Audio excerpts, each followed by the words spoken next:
რეალობა ობიექტურის არსებობს, მარტო სუბიექტური კი არ არის.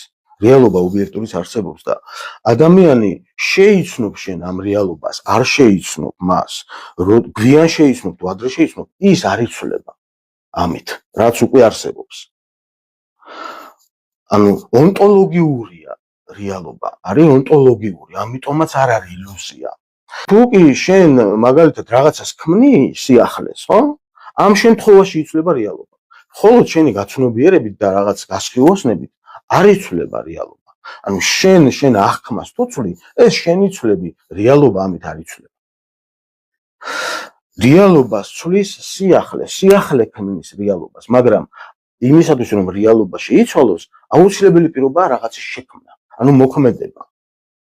საბოლოო ჯამში ამ ტანტრულმა, ანუ ამ აღმოსავლურმა კულტურამ იმისათვის რომ გაამყაროს ეს თავისი ჰიპოთეზა, რომ ყველაფერი სიზმარია და ილუზია, ადამიანს ეუბნება ისეთ რას, რომ შენ რასაც ხედავ, ის ხარ შენ.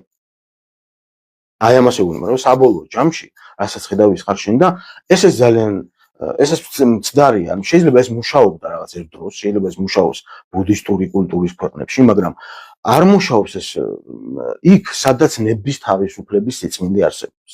ანუ ბუდისტურ კულტურებში იცით რომ რაღაც ეს რეინკარნაცია და ეს წინასწარ დაწერილი ბედი და რაღაც აი კარმის აი ეს კულტურა გაცილებით მაღალ დონეზეა, ხო?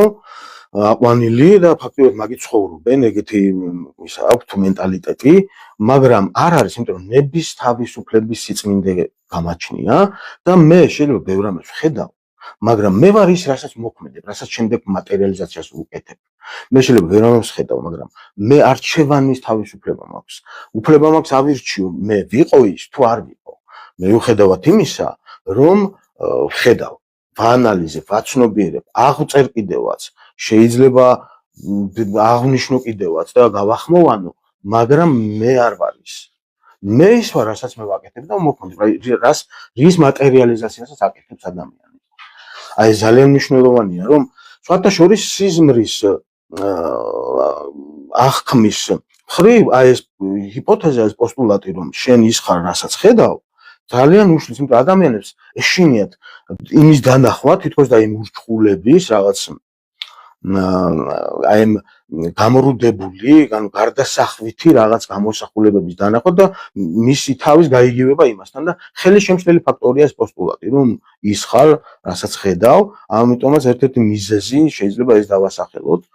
საჰორიზონტე საკითხი დავსვათ ეს, რომ უნდა გაახდეს სიზმარი ადამიანის ცხოვრებაში, აი ეს საგამოცდო, ეს ჩაფლის წიგნაკი საკუთარ თავთან, საკუთარ ცხოვრებასთან, რომ მივიდეთ უნდა იქამდე ადამიანი, რომ აი ეს კარგი ნიშნებით გაავსოს რა, ერთი სიტყვით.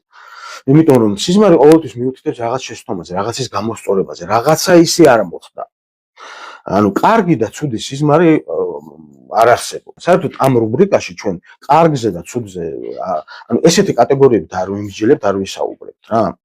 კარგი და ცუდი რა არის და აქ ვისაუბრებთ, რომ ანუ გამაძლიერებელი რა არის, დამასუსტებელი რა არის, სასარგებლო რა არის, არასასარგებლო და აი ესეთი კატეგორიებით უფრო ვიმსჯელებთ, ანტაგონისტური რომელია და რომელი არის გამაძლიერებელი, უფრო მეტად სასარგებლო, აი ამ მსგავსი კატეგორიები, ვიდრე ცუდი და კარგი, კეთილი, ბოროტი და ასე შემდეგ, იმიტომ რომ შესაძლებელია ადამიანი იღვიძებს, ნასიამოვნებია გონია რომ კარგი სიზმარი დაესიზმრა და ამ დროს მას სულ სხვა რაღაცა შემოუგზავნა ინტუიცია.